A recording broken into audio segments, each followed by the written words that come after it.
I never thought my life would unravel so quickly. One day, I was a wife, a mother of two beautiful children, a woman with a plan, however fragile. The next, I was standing in the kitchen, staring at a note on the table, my hands shaking so hard I could barely read the words. "I'm sorry. I can't do this anymore." That was all he left me. No explanation, no goodbye to the kids, just a few scrawled words and the echo of the door slamming shut. For weeks, I moved through the days like a ghost. My son, Max, was 4, old enough to sense something was wrong, but too young to understand. My daughter, Lily, was barely 2, still clinging to my leg, her thumb in her mouth, her eyes wide and searching. I tried to hold it together for them, but every night after I tucked them in, I'd collapse on the bathroom floor and sob until my chest ached. I hated myself for being weak. I hated him for leaving. I hated the world for spinning on as if nothing had changed. The bills piled up. The fridge grew emptier. I started skipping meals so the kids could have seconds. My mother called every day, her voice tight with worry, but I couldn't bear to tell her how bad things really were. I lied. "We're fine, Mom. Just tired. The kids are growing so fast." I became an expert at hiding the truth. It was a Tuesday night in late October when everything changed. The rain was coming down in sheets, turning the streets into rivers. I'd just finished my shift at the diner. My hair smelled like grease, my feet throbbed, and my uniform was soaked through. I hurried down the sidewalk, head down, clutching my purse to my chest. I was thinking about the kids, about the empty cupboards, about how I'd have to choose between paying the gas bill or buying diapers. That's when I saw him, a small gray cat crouched under a street lamp, shivering, his fur plastered to his skinny frame. He looked up at me, and for a moment our eyes met. There was something in his gaze, something raw and desperate, something that mirrored the ache in my own heart. I kept walking. I told myself I couldn't afford to take on another mouth to feed, but I only made it a few steps before I stopped. I turned around cursing under my breath and knelt down in the rain. "Hey, buddy," I whispered, reaching out my hand. He didn't run. He just stared at me as if he'd been waiting for someone to notice him.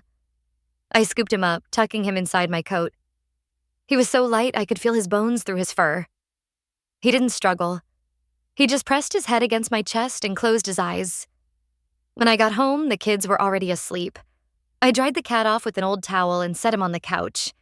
He curled up instantly, purring so softly I could barely hear it. I watched him for a long time, wondering what kind of person I was. Someone who couldn't save herself but couldn't walk away from a stray. The next morning, Max was the first to find him. "Mom, there's a kitty," he shouted, his face lighting up with a joy I hadn't seen in weeks. Lily toddled over, her eyes wide with wonder. The cat, who we soon named Stormy, let them pet him, purring louder now, as if he knew he'd found his people. At first, I worried about the extra expense. I worried about fleas, about allergies, about all the things that could go wrong. But Stormy seemed to sense our limits. He didn't ask for much, just a warm lap, a few scraps of food, a place to belong. In return, he gave us something I hadn't realized we were missing. Hope. The days started to feel a little less heavy. The kids laughed more. They fought over who got to feed Stormy, who got to hold him. At night, he'd curl up at the foot of my bed, a silent guardian against the darkness. Sometimes, when I couldn't sleep, I'd reach down and stroke his fur, grounding myself in the steady rhythm of his purr. But life wasn't suddenly perfect. The bills still came. The loneliness still gnawed at me.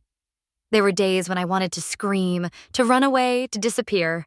But every time I felt myself slipping, Stormy would find me, on the bathroom floor, in the kitchen, by the window, and press his head against my hand, reminding me that I wasn't alone. One evening, about a month after Stormy joined our family, I came home to find Max sitting on the floor, tears streaming down his face. Lily was standing nearby, clutching Stormy to her chest. "What happened?" I asked, dropping my bag.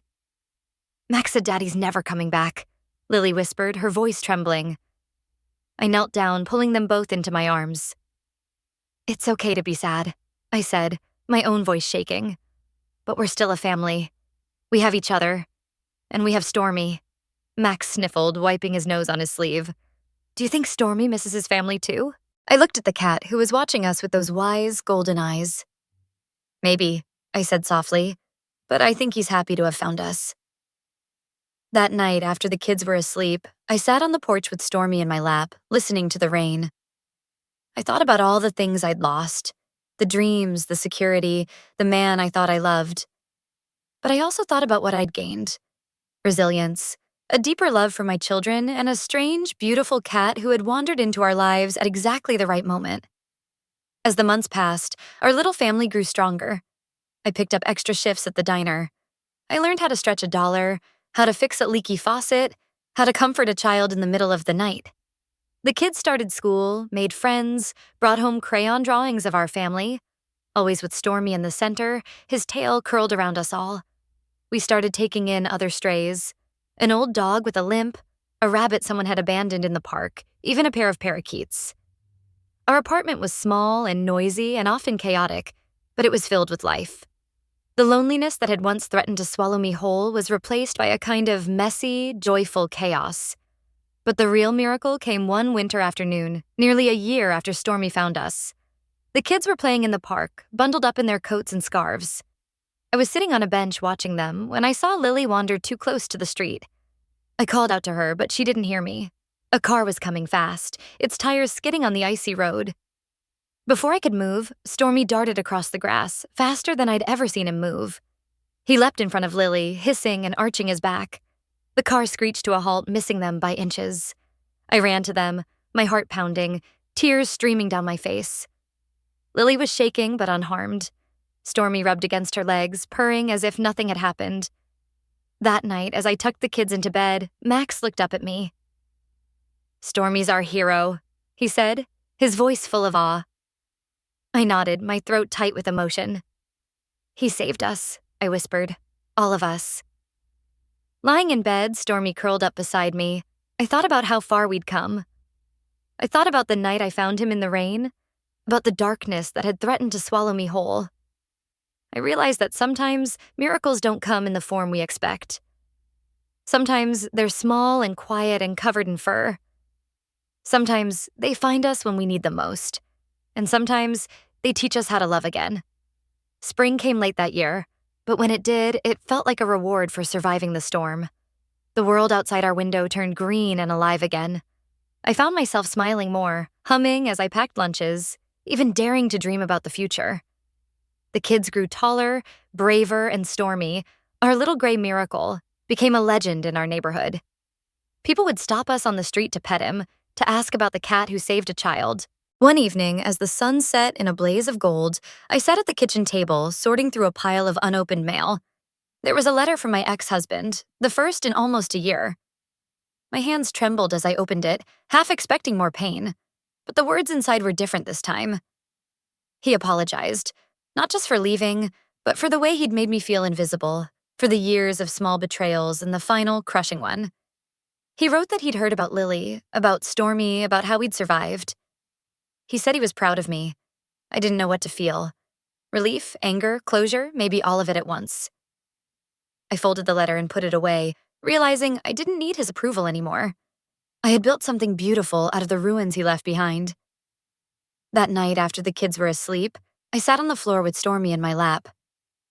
I stroked his fur, thinking about all the ways he'd changed our lives. He looked up at me, his eyes wise and knowing, and for a moment I felt as if he understood everything. The heartbreak, the healing, the hope. "Thank you," I whispered, my voice breaking. "You saved us." He purred, pressing his head into my hand, and I knew he forgave me for every moment I doubted, every time I'd almost given up. A few weeks later, on a warm Saturday morning, we held a small party in the park. It was nothing fancy, just a picnic with a few friends, some neighbors, and all the animals we'd taken in.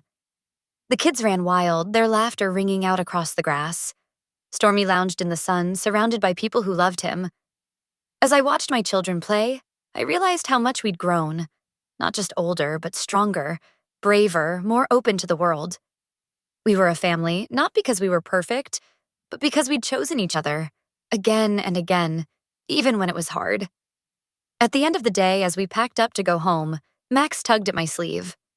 "Mom," he said, "do you think Stormy found us on purpose?" I smiled, kneeling down to look him in the eyes. "Maybe we found each other," I said. "Maybe that's what families do." He grinned, hugging me tight, and for the first time in a long time, I felt whole. That night, as the house settled into quiet, I stood by the window, watching the stars blink into existence. Stormy jumped onto the sill, his tail flicking, his eyes reflecting the night sky. I thought about all the things I'd lost and all the things I'd found. I thought about the woman I used to be and the woman I was becoming. Life would never be easy. There would always be storms, always moments of doubt and fear. But I knew now that I could survive them. I knew that love could find you in the unlikeliest places. A rain-soaked street, a child's laughter, the steady purr of a cat who refused to give up. And as I turned away from the window, Stormy following at my heels, I whispered a silent promise to myself and to my children. We will keep going. We will keep loving.